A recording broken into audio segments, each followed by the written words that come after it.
Morning all of you. स्वागत है आपका एक बार फिर से आपके अपने यूट्यूब चैनल गुरु राकेश पे। और मैं गुरु राकेश लाया हूँ आपके लिए एक नई वीडियो नए कंटेंट के साथ। आज के इस वीडियो में हमने जो जेनेटिक्स की एक टॉपिक एक यूनिट का फर्स्ट जो पहला चैप्टर था अपना, वो जो हमने कंप्लीट किया है, उस मेंडेलियन जेनेटिक्स से रिलेटेड जो टॉप मोस्ट क्वेश्चंस हैं, हम आज उनके बारे में डिस्कस करेंगे।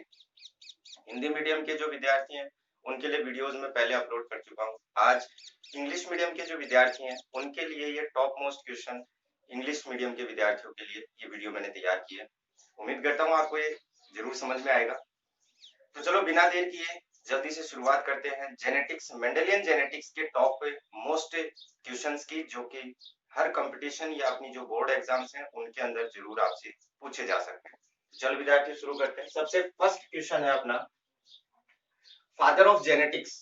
बहुत ही सिंपल सा क्वेश्चन है कि जेनेटिक्स की बात जहां भी आती है वहां पर अपने सामने सिर्फ एक ही नाम आता है और वो आता है मेंडल। क्योंकि जेनेटिक्स के बारे में, या मैं ये कहूं कि मेंडेलियन जो जेनेटिक्स है उसके नाम से ही हमें पता चल रहा है कि जेनेटिक्स के बारे में सबसे पहले हमें बताया किसने था, मेंडल ने ही बताया था। और फादर ऑफ जेनेटिक्स हम किसको कहते हैं, मेंडल को ही कहते हैं। तो विद्यार्थियों बड़े सिंपल क्वेश्चन से शुरुआत है। फादर ऑफ जेनेटिक्स किसको कहा गया है, मेंडल को कहा गया है। क्वेश्चन नंबर सेकंड की मैं यहाँ बात करता हूँ। क्वेश्चन नंबर सेकंड है father of modern genetics is. अब यहाँ पर जेनेटिक्स का फादर तो हम मेंडल को मानते हैं, लेकिन यहाँ एक वर्ड जुड़ गया मॉडर्न शब्द। इस मॉडर्न जेनेटिक्स का फादर किसको माना गया है, इस चीज को क्लियर करेंगे। देखो सबसे फर्स्ट है अपना ऑप्शन मॉर्गन, सेकंड ऑप्शन है मेंडल, थर्ड ऑप्शन है बैटसन और फोर्थ ऑप्शन है गाल्टन। तो विद्यार्थियों ये कंफ्यूजेबल थोड़ा सा क्वेश्चन है, क्योंकि अधिकांश जो विद्यार्थी हैं इसमें भी उसका आंसर क्या दे देते हैं, मेंडल दे देते हैं। क्योंकि जेनेटिक्स का नाम जहां भी आ जाता है दिमाग में सिर्फ एक ही नाम घूमता है, वो क्या, मेंडल। तो यहाँ विद्यार्थियों आपका मेंडल आंसर नहीं होगा। फादर ऑफ मॉडर्न जेनेटिक्स की अगर बात की जाए तो फादर ऑफ मॉडर्न जेनेटिक्स है बैटसन। और इसको एक चीज आप ये ध्यान रखें, इसका डब्ल्यू बैटसन नाम है। बैटसन इसका शॉर्ट फॉर्म है, बल्कि इसको डब्ल्यू बैटसन के नाम से जाना जाता है। तो फादर ऑफ मॉडर्न जेनेटिक्स कौन हो गया अपना, डब्ल्यू बैटसन हो गया। क्वेश्चन नंबर थर्ड पे जाता हूँ। फिर तीनों क्वेश्चनों की अपन डिस्कस करेंगे, लिंक एक दूसरे से जोड़ के देखेंगे कैसे क्या है। थर्ड क्वेश्चन है अपना father of experimental genetics is. अब यहाँ पर आप ये चीज जरूर ध्यान रखें, एक एक वर्ड का अंतर आ रहा है, सिर्फ डिफरेंस ओनली एक वर्ड का है, बाकी क्वेश्चन लगभग सेम है। ऑप्शन भी अगर आप देखोगे तो ऑप्शन के अंदर वही नाम आपको घूम फिर के मिलेंगे, क्योंकि कंफ्यूज इन्हीं नामों के अंदर होता है। हमें कंफ्यूज नहीं होना है। फादर ऑफ एक्सपेरिमेंटल जेनेटिक्स पूछा गया है हमसे। तो अभी हमने सेकंड क्वेश्चन के अंदर देखा कि मॉडर्न जेनेटिक्स है उसका फादर किसको माना गया था, डब्ल्यू बैटसन को। और जेनेटिक्स का फादर किसको माना गया था, मेंडल को। इट मींस हम 50-50 के अंदर दो ऑप्शन तो कट कर ही सकते हैं, डब्ल्यू बैटसन और मेंडल वाले। तो अपने पास ऑप्शन बचे दो, एक तो बचा अपने पास डी ऑप्शन गाल्टन और एक ऑप्शन बचा हमारे पास मॉर्गन। तो यहाँ अपने पास फादर ऑफ एक्सपेरिमेंटल जेनेटिक्स का जो राइट आंसर है वो हो जाएगा अपना मॉर्गन। मॉर्गन को फादर ऑफ एक्सपेरिमेंटल जेनेटिक्स माना जाता है। तो विद्यार्थी ये तीन क्वेश्चन थे, इस टाइप के क्वेश्चन थे जिनमें सिर्फ और सिर्फ एक वर्ड जुड़ने से आपका टोटल जो ऑप्शन है वो एकदम अलग हो जाता है, डिफरेंट हो जाता है, और उसका आंसर भी क्या हो जाएगा, एकदम अलग हो जाएगा। तो आपको थोड़ा सा ध्यान रखना है। फोर्थ क्वेश्चन की मैं बात करता हूं। Genetics word use genetic word given firstly. Genetic word firstly किसके द्वारा दिया गया था, या मैं ये कहूं कि who used firstly genetics word. Genetics word को सबसे पहले यूज किया किसने। तो हमारे पास ऑप्शन वही सबसे फर्स्ट आता है डब्ल्यू बैटसन, सेकंड आता है मेंडल, थर्ड आता है अपने पास मॉर्गन और फोर्थ आता है अपने पास गाल्टन। तो विद्यार्थियों आपको एक ही शब्द में यहाँ भी आपको आंसर याद रखना है, डब्ल्यू बैटसन। इस डब्ल्यू बैटसन ने ही क्या किया था, जेनेटिक्स वर्ड सबसे पहले यूज किया था। तो हम कह सकते हैं कि जेनेटिक वर्ड सबसे फर्स्ट या फर्स्टली किसके द्वारा यूज किया गया था या किसके द्वारा गिवन किया गया था। तो आपका राइट आंसर क्या हो जाएगा, डब्ल्यू बैटसन। क्वेश्चन नंबर 5 की बात करते हैं। The cross between parents of different varieties.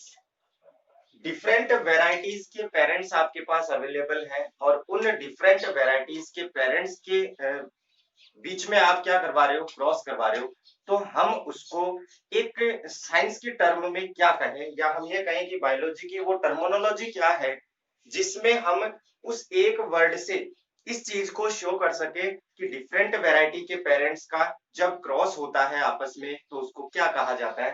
तो आपके पास सबसे फर्स्ट ऑप्शन है hybridization, insertion, third option infection और फोर्थ ऑप्शन है इन्फ्लामेशन। तो यहाँ पर सीधी सी बात है, हमने मेंडलिज्म पढ़ा है और मेंडलिज्म में हमने ये देखा है कि डिफरेंट वैरायटीज के जो पेरेंट्स हैं उनके करेक्टर्स, डोमिनेंट और रेसेसिव करेक्टर्स आपस में क्रॉस करके न्यू जो जनरेशन बॉर्न करते हैं, उस न्यू जनरेशन के अंदर उन्हीं डिफरेंट वैरायटीज के जो पेरेंट्स हैं उन्हीं के करेक्टर इंक्लूड होकर आगे नेक्स्ट जनरेशन के अंदर शो होते हैं। तो यहाँ पर हम मेंडलिज्म से इसको जोड़े तो हमारा सटीक सा आंसर आता है हाइब्रिडाइजेशन, या हाइब्रिडाइजेशन भी इसको बोला जा सकता है। तो अपना फिफ्थ क्वेश्चन का राइट आंसर क्या हो गया, हाइब्रिडाइजेशन। देखो विद्यार्थियों, हाइब्रिडाइजेशन के बारे में आपसे शॉर्टली क्वेश्चन ये भी पूछा जा सकता है कि हाइब्रिडाइजेशन है क्या। तो यहाँ पर आंसर से क्वेश्चन भी आप बना सकते हैं, क्वेश्चन से आंसर भी आप बना सकते हैं। दो चीजें हैं यहाँ पे।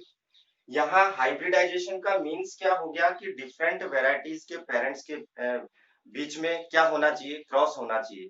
तो अगर डिफरेंट वेराइटीज के पेरेंट्स के बिटवीन अगर क्रॉस होता है तो वो क्रॉस ही क्या कहलाता है, अपना हाइब्रिडाइजेशन कहलाता है। हमने टोटल जो मेंडलिज्म था उसके जो एक्सपेरिमेंट थे उसमें यही देखा था कि एक तो अपने पास डोमिनेंट करेक्टर था, एक हमारे पास रेसेसिव करेक्टर था। दोनों के मध्य क्या हो रहे थे, क्रॉस हो रहे थे। एक के पास करेक्टर कुछ अलग थे, दूसरे के पास करेक्टर कुछ अलग थे। फिर दोनों का मिक्सअप जो जनरेशन हमारे पास F1 जनरेशन आ रहा था उसमें करेक्टर्स दोनों के मिक्स होके आ रहे थे। तो यहाँ इन अलग अलग वेराइटीज के जो पेरेंट्स हैं उनके मध्य क्रॉस क्या कहलाएगा, हाइब्रिडाइजेशन कहलाएगा। तो आपको ये सिंगल लाइन क्वेश्चन जो आंसर आते हैं उनके बारे में भी थोड़ा सा ध्यान रखना है, हाइब्रिडाइजेशन क्या है। क्वेश्चन नंबर 6 की बात करते हैं विद्यार्थियों। According to Mendel, characters are show in F1 generation. अगर हम मेंडलिज्म की बात करें तो मेंडलिज्म में जो फर्स्ट मोनोहाइब्रिड क्रॉस था या सेकंड डाई हाइब्रिड क्रॉस की हम बात करें या ट्राई हाइब्रिड क्रॉस की बात करें, तो उन क्रॉसों के अंदर हमें एक चीज कॉमन लगी। वो कॉमन चीज क्या थी, हमने देखा कि जब मोनोहाइब्रिड क्रॉस करवाया गया था कैपिटल टी स्मॉल टी के बीच गैमेट्स बनाए गए थे। इन गैमेट्सों को जब क्रॉस करवाया गया तो हमारे पास कैपिटल टी स्मॉल टी ये F1 जनरेशन में आई थी। F1 जनरेशन के अंदर हमारे पास इस प्रकार की जो जनरेशन है वो आई थी। इस जनरेशन में हमने देखा था कि टोटल कैसे थे, टॉल थे। लेकिन करेक्टर जब हमने लिए थे स्टार्टिंग में, जब अपन ने पेरेंट्स लिए थे तो हमने उनके करेक्टर्स में बताया था कि अगर कैपिटल टी होता है तो टॉल है और अगर स्मॉल टी होता है तो ड्वार्फ है। दो चीजें हम पहले भी बता चुके हैं। ये डोमिनेंट था, ये रेसेसिव था।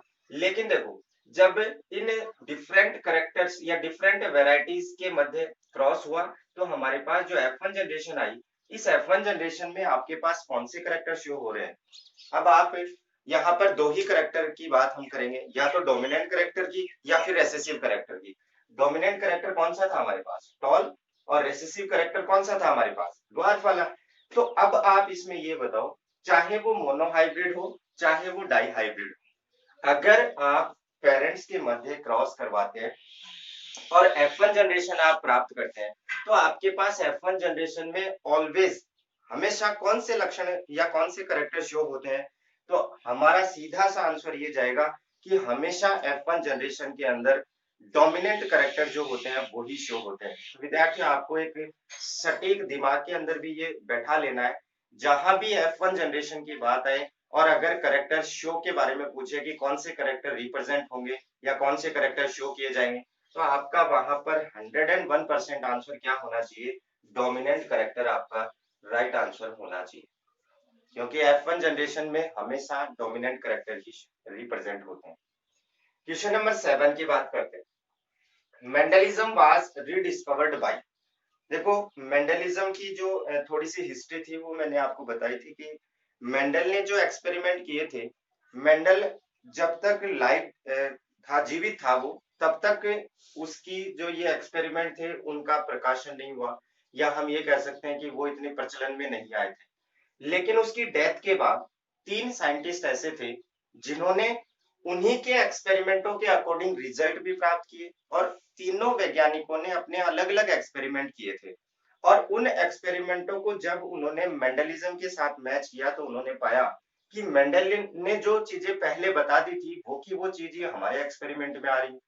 तो जब उन तीनों वैज्ञानिकों ने उन रिजल्टों को एक साथ समाहित करके जब उनका प्रकाशन किया, तो उस स्थिति को हम कह सकते हैं कि मेंडलिज्म की पुनः खोज हुई थी, या मेंडलिज्म रीडिस्कवर्ड हुआ था उस समय। तो वो 3 वैज्ञानिक कौन-कौन से थे? Hugo de Vries, Carl Correns और एरिक वॉन शेरमैक। अपने पास देखो ऑप्शन क्या है। मेंडलिज्म को रीडिस्कवर्ड किसने किया था? ये हमें पता है 3 वैज्ञानिकों ने किया था। तो यहाँ पर ओनली ऑप्शन ए को टिक करना गलत होगा, बी को टिक करना ये भी गलत होगा, सी को टिक करना ये भी गलत होगा, क्योंकि ये तीनों के तीनों वैज्ञानिक ही थे जिन्होंने मेंडलिज्म को क्या किया था? रीडिस्कवर्ड किया था। तो ये तीनों ऑप्शन अपने सही है। तो अपना राइट आंसर क्या जाता है? All of these. यानी ये तीनों के तीनों वैज्ञानिक वो हैं जिन्होंने क्या किया? मेंडलिज्म को रीडिस्कवर्ड किया। विद्यार्थियों, नेक्स्ट क्वेश्चन की बात करता हूं। The term factor was used by. जब हमने मेंडेलियन जेनेटिक्स स्टार्ट की थी तो उस समय हमने छोटे-छोटे जो फैक्ट थे उन फैक्टों की भी मैंने अपने वीडियोस के अंदर बात की है, क्योंकि कई बार क्वेश्चंस फैक्ट से रिलेटेड आ जाता है, क्योंकि फैक्ट लाइन टू लाइन दिए हुए होते हैं अपने। उन फैक्टों से रिलेटेड ये मैंने क्वेश्चन पुट अप किया है यहाँ पे कि फैक्टर वर्ड जो है, या मैं ये कहूँ कि जो टर्म है एक फैक्टर, वो फैक्टर यूज किसने की थी, या फैक्टर वर्ड किसने बताया था, ये टर्म किसने यूज की थी? तो विद्यार्थियों यहाँ पर आपके दिमाग में आ गया होगा आंसर। डब्ल्यू बैटसन तो है ही नहीं, मेंडल ने यूज किया था। और मेंडल ने फैक्टर किसको कहा था? लक्षणों का निर्धारण करने वाली जो एक यूनिट थी, उस यूनिट को मेंडल ने क्या कहा था? फैक्टर कहा था। और इन्हीं फैक्टर्स को एट प्रेजेंट टाइम की अगर मैं बात करूं तो प्रेजेंट में इन फैक्टर्स को क्या कहा गया है? जीन्स कहा गया है। और इन जीन के बारे में आपको पता ही है कि जीन जो है वो क्रोमोसोम के ऊपर होते हैं, और नेक्स्ट जो जनरेशन के कैरेक्टर्स हैं उनका डिसाइड करने का काम भी करते हैं। तो यहाँ पर फैक्टर टर्म यूज किसने की? मेंडल ने की। क्वेश्चन नंबर नेक्स्ट की बात करता हूं मैं। Botanical name of garden pea plant. Garden pea plant का बॉटनिकल नेम हमसे पूछा गया है। तो सबसे फर्स्ट तो हमें इस चीज पे क्लियर होना है कि मेंडल ने जो एक्सपेरिमेंट किया था वो कौन से पी प्लांट पे किया था? गार्डन पी प्लांट पे किया था। आप जो पाइसम सेटाइवम नाम लेते हो, क्वेश्चन आता है कि मेंडल ने अपने एक्सपेरिमेंट में किस प्लांट को यूज किया, तो हम डायरेक्ट आंसर देते हैं मटर के प्लांट को। लेकिन विद्यार्थियों ध्यान रहे, मटर की वैरायटीज बहुत सी हो सकती है, तो आपको वहां पर ध्यान देना है। उद्यान मटर या गार्डन पी प्लांट जो है उस प्लांट के ऊपर मेंडल ने एक्सपेरिमेंट किए थे, और Pisum sativum garden pea plant का क्या है? बॉटनिकल नेम है। तो यहाँ पर अपना क्वेश्चन है botanical name of garden pea plant. तो यहाँ पर सीधा सा आंसर आता है अपना पाइसम सेटाइवम। अब यहाँ देखो बाकी के ऑप्शन की अगर मैं बात करूं, हमसे सबसे फर्स्ट तो यहाँ क्वेश्चन में क्या पूछा गया है? Botanical name. इट मीन्स हमें बॉटनी के जो प्लांट्स हैं उनके नेम बताने, इसका मतलब कोई ना कोई प्लांट का नाम होगा। यहाँ आप ऑप्शन में देखो, मस्का डोमेस्टिका ये जूलॉजिकल नेम हो गया, नाजा नाजा ये भी जूलॉजिकल नेम हो गया। भाई ये तो स्नेक का नेम हो गया, और ये जो अपनी घरेलू मक्खी होती है उसका नेम हो गया। मेंजिफेरा इंडिका की अगर मैं बात करूं तो ये मैंगो का जो बॉटनिकल नेम है वो होता है। तो यहाँ पर अपने दो ऑप्शन तो वैसे ही कट हो गए। क्यों हो गए कट? क्योंकि वो दोनों जूलॉजिकल नेम है, बॉटनिकल नेम नहीं है। तो आप इस तरीके से कट करके भी अपना राइट आंसर निकाल सकते हो। नेक्स्ट क्वेश्चन की बात करते हैं। Which one is the example of multiple alleles? देखो हमने जेनेटिक्स की जो वीडियो थी उसमें हमने कंटिन्यूअसली जब आगे पढ़ा था तो हमने कुछ एक्सेप्शन पढ़े थे, कुछ अपवाद पढ़े थे, या हम ये कहें कि मेंडल के नियम के विचलन हमने देखे थे। उनके अंदर हमने देखा था एक मल्टीपल एलील्स। मल्टीपल एलील्स का मीन्स हम यहाँ ये लगा सकते हैं कि वैसे अगर नॉर्मली मैं बात करूं तो एक करेक्टर का निर्धारण एक जीन के द्वारा, या एक करेक्टर का निर्धारण एक फैक्टर के द्वारा किया जाता है।